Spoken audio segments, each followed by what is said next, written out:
Está escrito.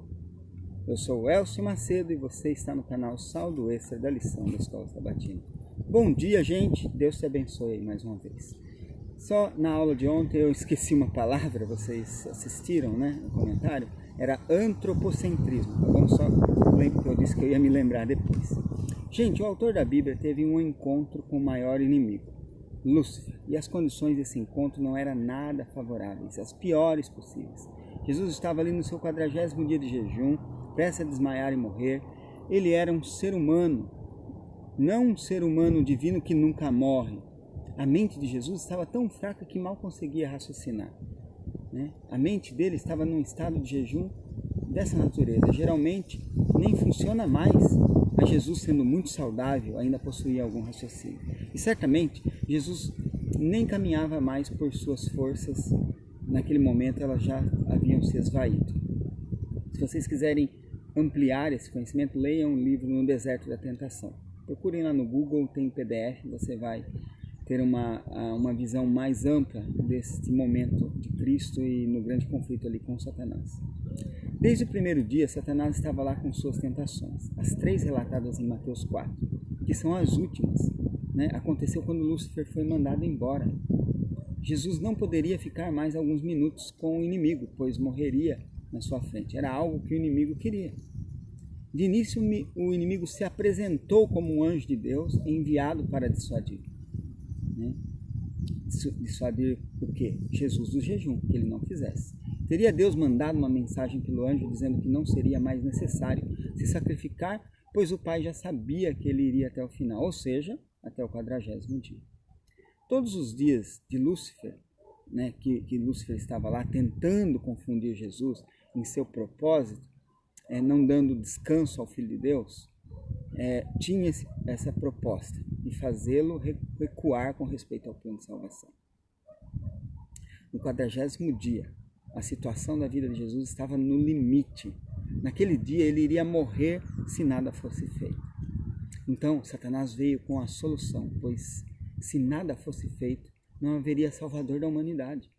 Ele propôs então que Jesus, que tinha poderes para fazer isso, transformasse pedras em pães.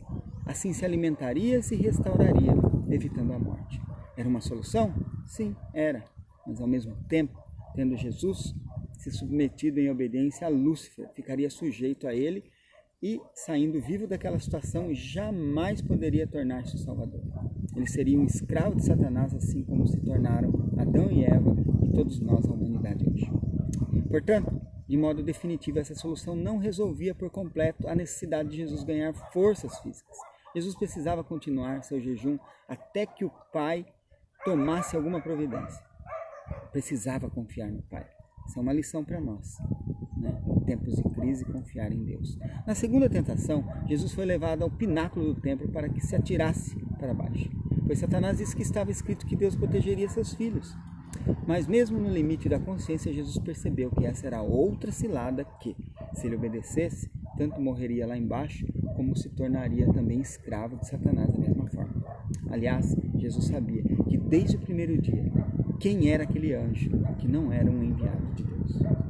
Na terceira tentação, Satanás foi longe demais e se achou com o direito de requerer adoração por parte de quem deve ser adorado.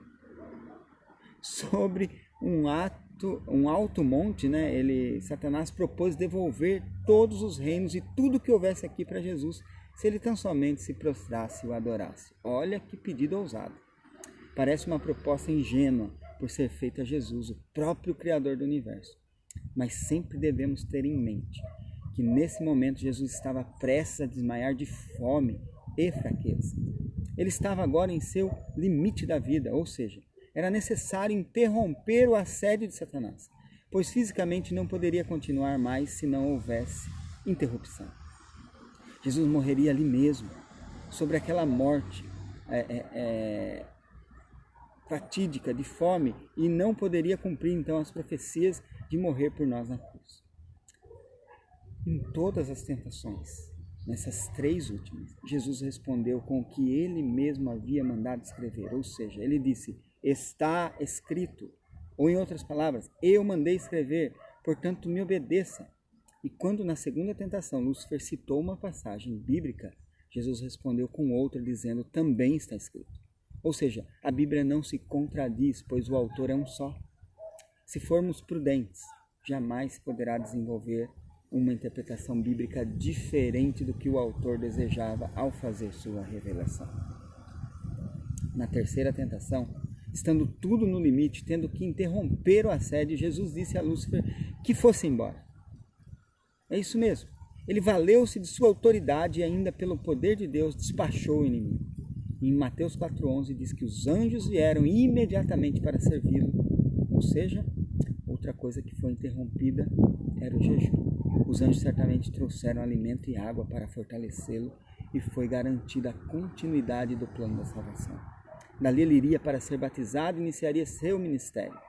Faltava pela frente o maior desafio, a cruz. Ele venceu o desafio que iniciava o seu trabalho na terra. Faltava-lhe ainda fazer seus ensinos e depois ser morto, mas ressuscitar ao terceiro dia. E assim foi, a profecia se cumpriu finalmente e fielmente. Ou seja, o plano do próprio Senhor Jesus não falhou, embora ele fosse um ser humano nas condições de degeneração pelo pecado, não nas condições de queda do homem e nem de pecado, mas nas condições de degeneração. Isso nos dá uma lição tremenda. Confiar em Deus como Ele confiou e se entregar integralmente à obra de missão que Ele também propõe para mim e para você. E assim estaremos salvaguardados das ciladas, das artimanhas que o inimigo pode propor para nós.